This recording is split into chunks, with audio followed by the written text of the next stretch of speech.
Bismillahirrahmanirrahim. Assalamualaikum warahmatullahi wabarakatuh. Jumpa lagi dengan saya Nanto dari CV Kelapa Pariwara, yaitu perusahaan percetakan yang menspesialisasikan dirinya dengan pekerjaan cetak berhalaman banyak seperti majalah, buku, kalender, dan lain sebagainya. Dalam kesempatan kali ini saya akan melanjutkan materi tentang CorelDRAW dasar atau CorelDRAW for Beginner. Kalau pada beberapa materi yang lalu itu saya membicarakan tentang garis. Nah, saat ini saya akan membicarakan tentang bidang. Garis itu adalah seperti ini atau begini. Sementara kalau bidang itu yang sudah punya luasan seperti ini. Nah, ini ada kotak, kemudian ini pengembangannya. Ya, jadi kita bisa mengikuti, misalkan ini ya saya buat, nah model kotaknya itu seperti itu, atau kita juga bisa buat lingkaran, atau kita bisa buat poligon. Kemudian poligonnya itu bisa dijadikan misalkan 9 segi 9, 9 enter.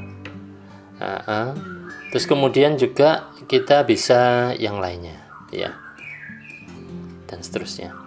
Nah, termasuk juga teks, misalkan seperti ini teks. Nah, ini teks ini saya kategorikan sebagai bidang karena di sini sudah ada luasan. Nah, kita tidak mungkin menggambar sebuah karya grafis tanpa kita melibatkan bidang. Nah, karena kita melibatkan bidang, maka bidang ini itu harus kita perkuat dasarnya agar ketika kita melakukan desain itu tidak terlalu repot. Nah, untuk bidang ini itu bisa kita edit juga dengan ini, tapi tidak bisa langsung. Ya, tidak bisa langsung. Misalkan ini kita ubah menjadi bentuk trapesium, nggak bisa langsung. Tapi kalau misalkan bentuk ini langsung kita gunakan ini, maka hasilnya seperti ini. Ya, begitu. Nah, begitu juga dengan lingkaran. Kalau kita langsung, maka bentuknya seperti ini atau bentuknya begini. Kalau dibalik begini jadinya. Nah, bagaimana kalau seandainya kita tidak menggunakan ini, kita ubah menjadi trapesium atau bentuk-bentuk yang lainnya dengan menggunakan ini, maka caranya adalah harus kita convert to curve dulu. Jadi dianggap ini sudah bukan kotak lagi tapi sebagai kurva biasa. Nah, kalau sudah seperti ini, kita jadikan bentuk apapun bisa seperti ini. Begitu juga dengan bentuk lingkaran. Misalkan bentuk lingkaran ya. Bentuk lingkaran ketika kita drag dengan tekan shift, maka dia akan membentuk sisi-sisinya itu sama atau menjadi lingkaran penuh, bukan elips. Tapi kalau kotak dengan tekan drag, dengan tekan kontrol ya, bukan shift ya, mohon maaf maksud saya. Maka yang terjadi adalah bentuk bujur sangkar. Nah, bagaimana dengan lingkaran? Kalau kita convert to curve. Nah, kalau convert to curve ini otomatis menjadi 4. Titik poinnya itu menjadi 4. Dan ini bisa kita ubah menjadi seperti ini. Misalkan kita butuh bentuk begini, itu bisa, dan lain sebagainya, seperti bawang ya. Bagaimana yang kita bicarakan beberapa waktu yang lalu. Nah, demikian juga dengan ini. Nah, nanti silakan dieksplor ya, CorelDRAW-nya ini untuk masalah bidang-bidang ini. Nah, satu hal lagi yang ingin saya perkenalkan nanti, karena ini akan sangat penting sekali dalam menjadikan desain kita itu lebih mudah, yaitu ketika kita sudah berbicara tentang dua bidang atau lebih, misalkan seperti ini.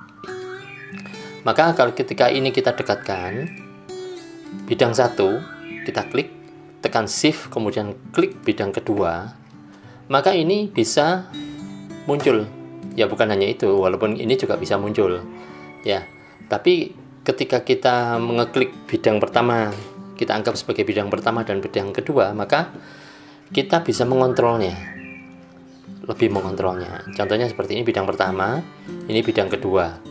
Coba ya, saya kasih perbedaannya, kasih tahu perbedaannya. Bidang pertama saya klik, tekan shift, bidang kedua, terus saya tekan ini trim. Hasilnya adalah bidang pertama memakan bidang kedua. Saya ulangi lagi perintahnya, tapi saya balik. Bidang pertama saya klik dulu, kemudian tekan shift, klik bidang kedua. Setelah saya tekan trim, maka yang terjadi adalah seperti ini. Bidang pertama memakan bidang kedua. Nah, begitu juga kalau seandainya saya punya, kalau memakan ini ya betul-betul memakan ya, memakan. Sehingga kalau seandainya saya membuat rodanya mobil, itu sangat mudah sekali. Tinggal kita kecilkan.